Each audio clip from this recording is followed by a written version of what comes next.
आदरणीय बंधुओं, माताओं व मेरी प्यारी बहनों, राधे राधे। आपका हमारे YouTube चैनल पर बहुत बहुत स्वागत है।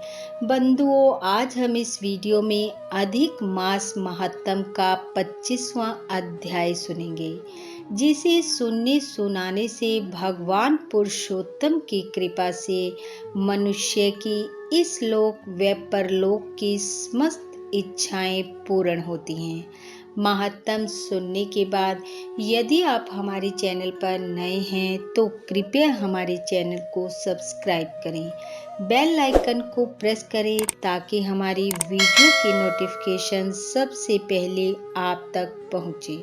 वीडियो को शेयर व लाइक भी जरूर करें। बंधुओं, कल की कथा में हमने सुना कि राजा दृढ़धनवा ऋषि वाल्मीकि जी से पुरुषोत्तम मास की उद्यापन विधि पूछ रहे हैं, जिसका उत्तर ऋषि ने पूर्णतः विधि विधान के साथ दिया। ऋषि ने कहा, हे राजन, जो मनुष्य पुरुषोत्तम मास के नियम पालन कर उद्यापन करता है, पुरुषोत्तम मास में श्रीमद् भागवत ग्रंथ की प्रति दान करता है, रात्रि जागरण करता है, ब्राह्मण पति पत्नी को भोजन कराता है, बछड़े सहित गाय का दान करता है, भगवान पुरुषोत्तम को राधिका जी सहित बार बार प्रणाम करता है, वह मनुष्य जन्म जन्म के दुख दरिद्रता से मुक्ति पा लेता है, वह उसकी समस्त मनोकामनाएं पूर्ण होती हैं। बंधुओं, यहाँ तक की कथा हमने कल के अध्याय में सुनी। आइए अब सुनते हैं आगे की कथा। वाल्मीकि जी बोले, हे राजन, सब प्रकार के पापों का नाश करने के लिए एवं विष्णु भगवान की प्रसन्नता के निमित्त विधि पूर्वक व्रत नियम को ग्रहण करने के पश्चात उसे छोड़ने की विधि बताता हूँ। सुनो, हे राजन, व्रत धारण करने वाला व्यक्ति सर्वप्रथम ब्राह्मण को भोजन कराए। अमावस में भोजन करने वाला पुरुष दक्षिणा सहित गौ का दान करे। आंवलों से स्नान करने वाला पुरुष दधी का दान करे। फलों के नियम वाला फलों का दान करे। तेल के साथ घृत का दान करे और घृत के स्थान पर दूध देवे। धान्य के नियम में गेहूं और चावल का दान करे। पृथ्वी पर शयन करने वाला गद्दा, तकिया आदि विद्वान ब्राह्मण को दान करे। व्रत की पूर्णता के निमित्त यथाशक्ति कांसे की परात अथवा थाली का दान करे। उसमें मालपुए अथवा उनके बनाने के योग्य कच्ची सामग्री एवं ऋतु के अनुसार फल रखकर पुरुषोत्तम भगवान की प्रीति के निमित्त दान करना चाहिए। इसके उपरांत सभी निमंत्रित ब्राह्मणों को स्त्रियों सहित श्री पुरुषोत्तम भगवान के सन्निधान संकल्प करे और प्रार्थना करे कि हे श्री कृष्ण, हे प्रभु, इस लोक की तथा परलोक की मेरी समस्त इच्छाओं की पूर्ति करो। फिर आमंत्रित ब्राह्मणों के चरण भक्ति पूर्वक धोकर उनको भगवान का रूप मानकर उन्हें मुदित मन से भोजन करावे। व्रत रखने वाला व्यक्ति विधि पूर्वक भोजन के संकल्प से जल, आम, केला व अन्य प्रकार के फल, मिष्ठान, खरबूजे और ककड़ी का साग, अदरक व नींबू के रस से युक्त अन्य साग, खीर, पूरी आदि भोज्य पदार्थ विनम्रता एवं श्रद्धा के साथ ब्राह्मणों को कराए। भोजन के उपरांत सुगंधित पान ब्राह्मणों को देते हुए दक्षिणा दे। वाल्मीकि जी बोले, पान दक्षिणा देने के बाद पत्नी सहित उन ब्राह्मणों को संतुष्ट करके सबको समान भाव से रजाई, बिस्तर आदि का दान करे। इस माह में मौन धारण करने वाला व्यक्ति मंदिर में बजने वाला 1 घंटा व तिलों का दान करे, फिर ब्राह्मण दंपत्ति को भोजन कराए।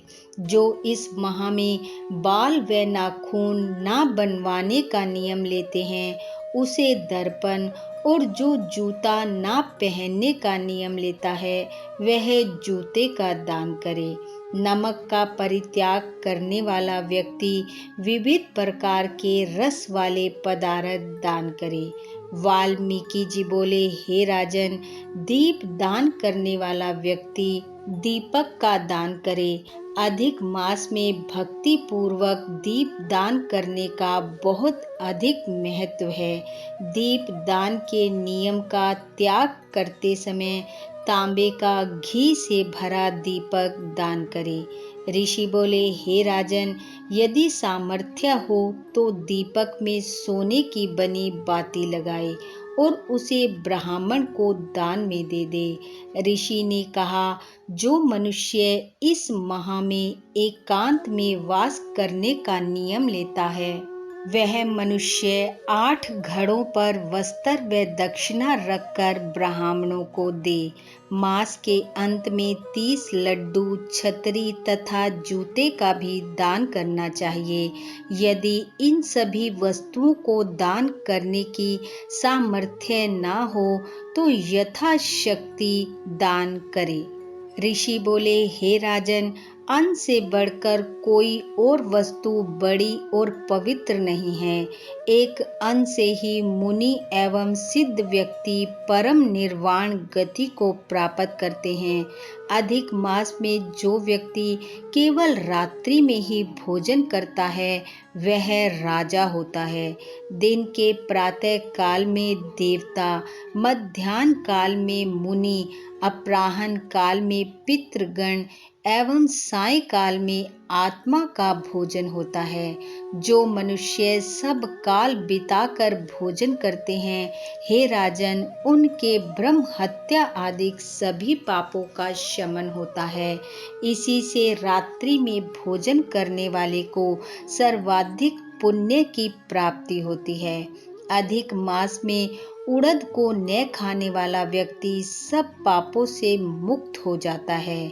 ऋषि बोले, हे राजन, जो ब्राह्मण होकर कोल्हू चलाता है, वह पाप आत्मा होता है और तिलों की संख्या के बराबर वर्ष तक घोर नरक में पड़ा रहता है। अधिक मास की शुक्ल पक्ष तथा कृष्ण पक्ष की एकादशी के दिन उपवास रखने वाला व्यक्ति गरुड़ पर चढ़कर विष्णु लोक को जाता है। दशमी और द्वादशी के दिन एक समय भोजन करके भगवान की प्रसन्नता के लिए भक्ति पूर्वक व्रत करने वाला स्वर्ग को प्राप्त करता है। ऋषि बोले, कुशा का त्याग किसी प्रकार से नहीं करना चाहिए।